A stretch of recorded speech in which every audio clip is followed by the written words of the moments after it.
Telangana AP రాష్ట్రాల ఉష్ణోగ్రతలు భారీగా పెరుగుతూ ఉన్నాయి. భానుడి భగభగలు ప్రజలను ఉక్కిరిబిక్కిరి చేస్తున్నాయి.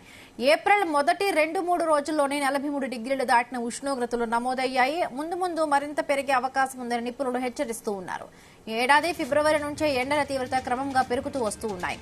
ఇక మార్చిలో 2 వారాలు కొంత ఊరటనిచ్చినా చివరి వారం నుండి మళ్లీ మంటలు మొదలయ్యాయి. ఇక అన్ని జిల్లాల్లో 42 డిగ్రీల కంటే ఎక్కువ ఉష్ణోగ్రతలు నమోదు కావడం ఎండల తీవ్రతను స్పష్టం చేస్తోంది. నిర్మల్, జగిత్యాల, నల్గొండ, ఖమ్మం, గద్వాల, ఆదిలాబాద్, నాగర్ కర్నూలు జిల్లాలో బుధవారం ఉష్ణోగ్రత 43 డిగ్రీలు దాటింది. పగటి ఉష్ణోగ్రతలు గణనీయంగా పెరగడమే కాకుండా రాత్రిపూట కూడా తీవ్రమైన వేడి కొనసాగుతోంది. 2024లో ఏపీ, తెలంగాణ సహా దేశంలోని అత్యధిక ప్రాంతాల్లో వేసవి ఎండల తీవ్రత ఎక్కువగా ఉంటుందని భారత వాతావరణ విభాగం ఇప్పటికే సూచించింది.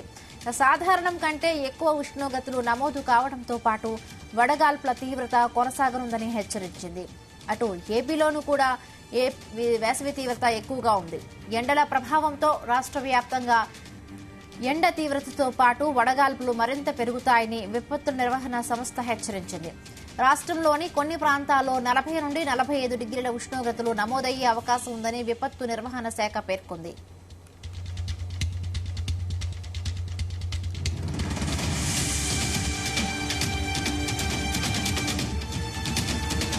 ఇవాళ 130 మండలాల్లో వడగాల్పులు వీచే అవకాశం ఉండగా మన్యం జిల్లా కొమరాడలో తీవ్ర వడగాల్పులు వీస్తాయని తెలిపింది. రేపు 253 మండలాల్లో వడగాల్పులు, 5 మండలాల్లో తీవ్ర వడగాల్పులు వీస్తాయని హెచ్చరించింది.